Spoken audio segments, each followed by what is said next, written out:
There's something about growing up on a farm that makes you feel untouchable. Maybe it's the vastness of it, the endless fields, the towering silos, the way the sky stretches wide enough to swallow you whole. Or maybe it's the silence, the kind that hides things, the kind that lets things hide in it. I grew up on a farm just outside Sikeston, Missouri.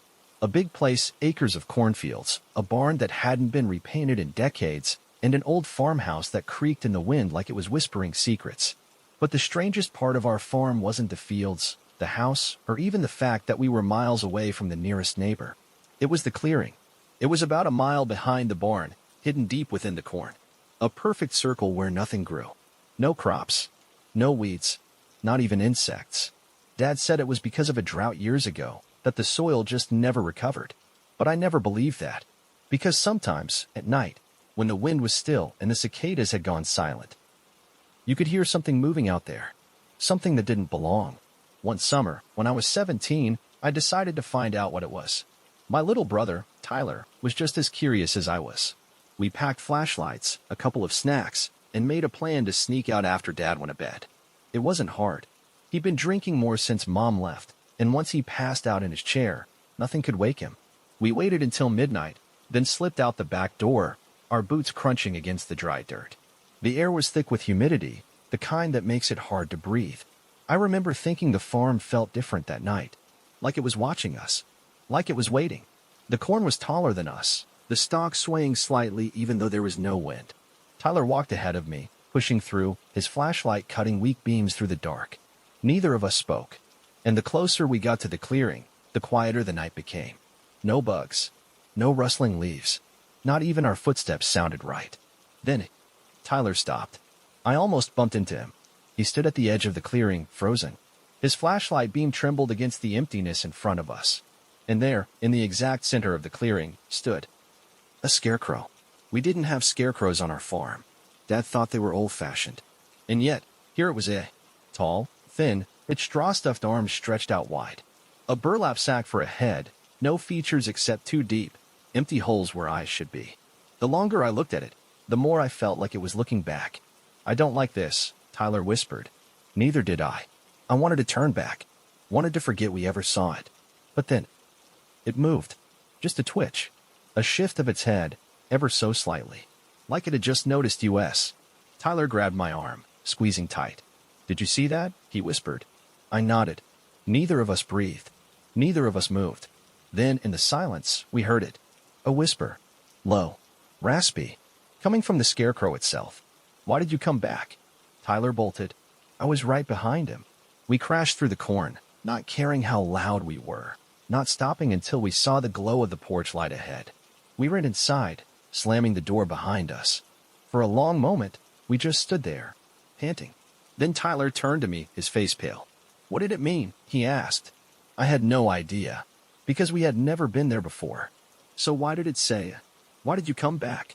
Neither of us slept that night. The next morning, we tried to act normal, helping Dad with the chores, pretending nothing happened. But something was different. The cornfield was too quiet. The air was too still. And when I glanced toward the clearing, the scarecrow was gone. That night, as I lay awake, staring at the ceiling, I heard footsteps. Slow, deliberate, right outside my window. I turned over, my breath catching in my throat. And there, standing in the moonlight, was a shadowed figure. Tall, thin, a burlap sack where its head should be. And then, the whisper again. "I told you not to come back." I couldn't move. The figure outside my window stood perfectly still, its burlap-covered head tilted slightly, like it was studying me, like it was waiting for me to react. My breath came in short, panicked gasps. The moonlight cast its long, twisted shadow across the ground. I wanted to believe it was just a scarecrow, just some stupid prank. But then, it took a step toward the house. The floorboards in the hallway creaked. Someone else was awake. I snapped out of my daze and turned toward the door. It was Tyler. His face was pale, his hands trembling at his sides. "You see it too, don't you?" he whispered. I nodded, throat too tight to speak. We stood there, frozen, watching the figure outside. Then, a knock. Not on my window. On the front door. It was slow, deliberate, like it knew we were awake. Like it knew we were listening. Neither of us moved. Neither of us breathed. Another knock. A little harder this time. We knew Dad wouldn't wake up. We were alone, and it knew that. Then, a voice. Low. Raspy. Let me in. Tyler grabbed my arm. We can't stay here, he whispered. I nodded. We had to get out, but we couldn't go through the door. We had to get to the truck. The keys were in Dad's room. The only thing between us and safety was the figure at the door. Another knock. Louder. Harder.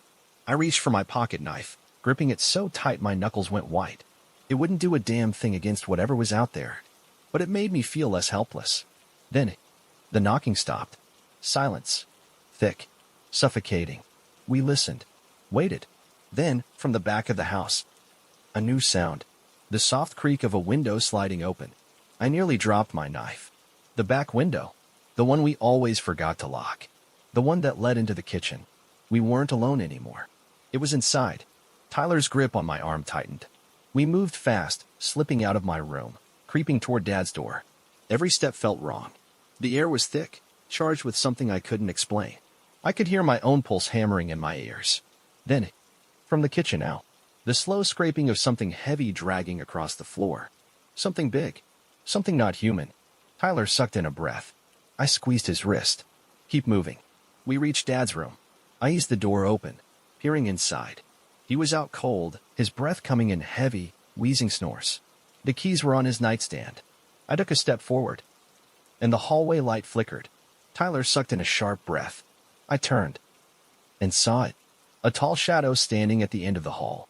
Burlap head. Long, thin fingers, stretched too far. Its entire body jerking slightly, like it wasn't used to moving. And then, its head snapped toward us. Fast. Wrong.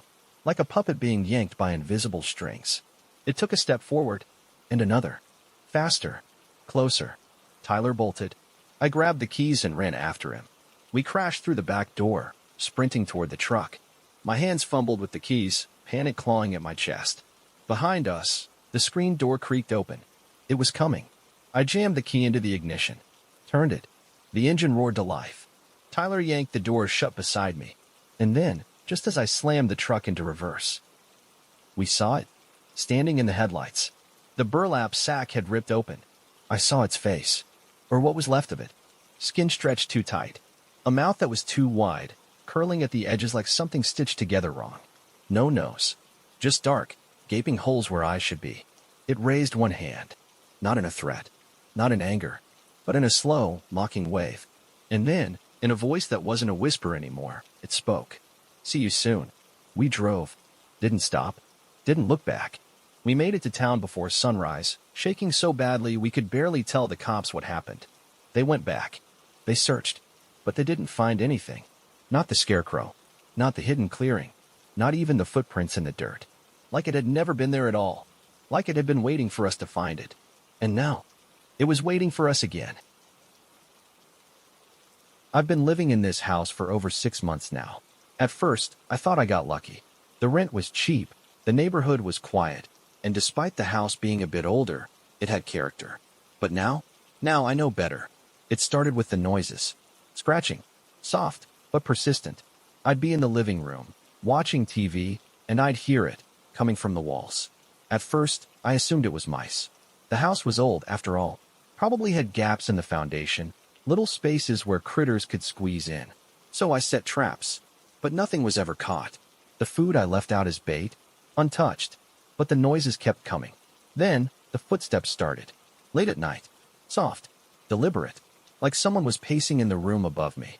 But here's the thing. There was no room above me. That should have been my sign to leave. But I didn't. Because curiosity is dangerous. And I was about to learn just how dangerous it could be. One night, around 2 a.m., I woke up to a sound I couldn't ignore. A thud, coming from inside the walls. Not scratching. Not footsteps. A full-body, flesh-and-bone impact. Like someone had fallen. Or like someone was trapped. I sat up in bed, my breath coming in short gasps. For a long moment, I just listened.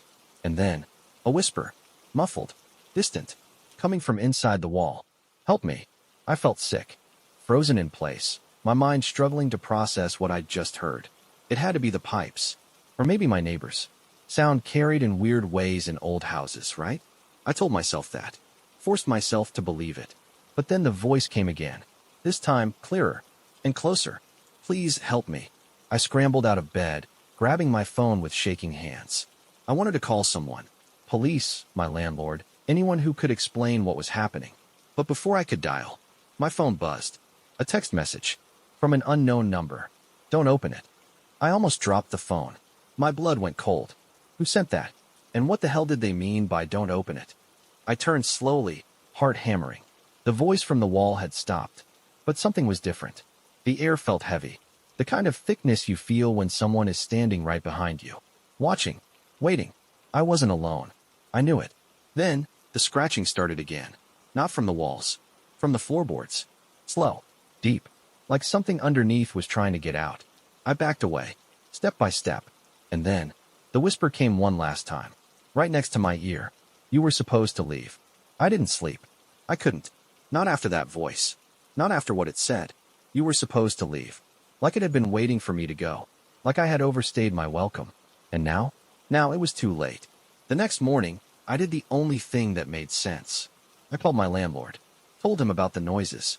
The footsteps. The voice. I didn't mention the text message. Didn't mention the way the air pressed against me in the dark, like something unseen was breathing against my neck. He listened. Didn't interrupt. Then, after a long pause, don't go looking for it. I almost dropped the phone. What? I said, gripping the receiver tighter. His voice came out low. Tired. You need to leave the house, he said. If you start looking, it'll know. My pulse spiked. What will know? He sighed. Then, a dial tone. He had hung up. That was my final warning. I should have packed my bags. Should have walked out the door and never looked back. But I didn't. Because now I was more afraid of leaving than staying. Because what if it followed me? What if I took it with me? No. I needed to end this. I needed to find it. I started with the walls. I measured out the dimensions of each room, checking for anything off. Something hidden. And sure enough, I found it. A space that shouldn't exist. Behind the bedroom closet. A gap, too wide for just a wall. Something was there. Something had been sealed away, and I was about to let it out. I grabbed a crowbar from the garage. My hands were shaking as I pried at the drywall. The house seemed to groan, like it knew what I was doing. The air grew thicker, heavier, like I was waking something up. Then, the wall gave way, and behind it, a hidden door. It was old, wood warped from years of moisture. No handle, no keyhole, just a single, rusted latch. My stomach twisted. I didn't want to open it, but my hand was already reaching forward, gripping the latch, pulling it free. The door creaked open, and the smell that rushed out. Rot. I gagged, covering my nose. My flashlight flickered, struggling against the dark. The space beyond was small, barely big enough to stand in. And in the center, a mattress. Stained. Sunken. The fabric ripped open like something had clawed its way out. And on the walls, more scratches, deeper than the ones outside, carved with desperation. With fear.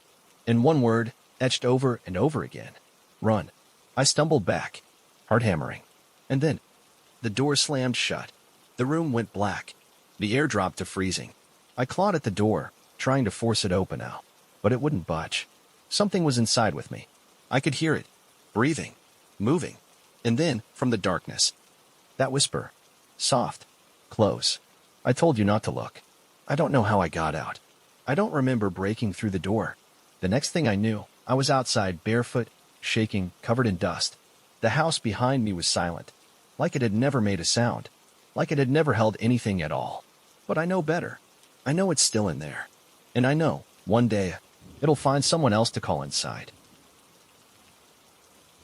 I never liked my grandfather's house. It wasn't old and charming the way people romanticize. It was just old. 3 stories of rotting wood, slanted floors, and an air that never felt quite right. As a kid, I hated visiting. As an adult, I swore I never would again. But when he passed away, leaving me the house in his willow, I didn't have a choice. It took 3 days before I found the hidden door.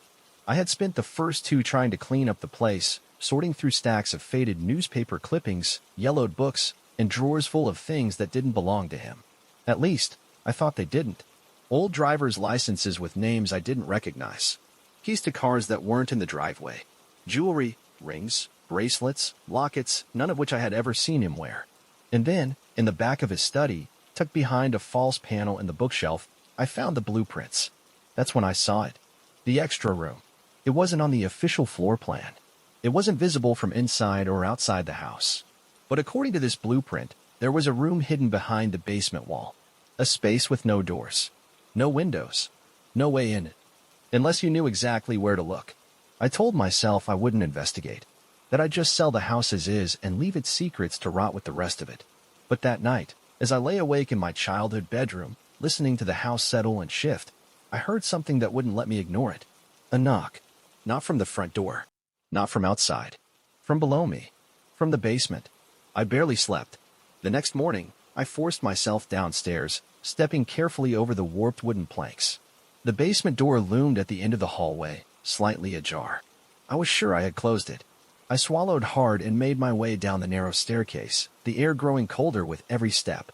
The basement was just as I remembered it. Damp. Dark. The smell of old earth and mildew thick in the air. Nothing was out of place. Nothing seemed wrong. But then I turned to the far wall and saw the scratches. They were deep, cut straight into the brick. Not random marks, but deliberate, like someone had been trying to claw their way out. My stomach twisted.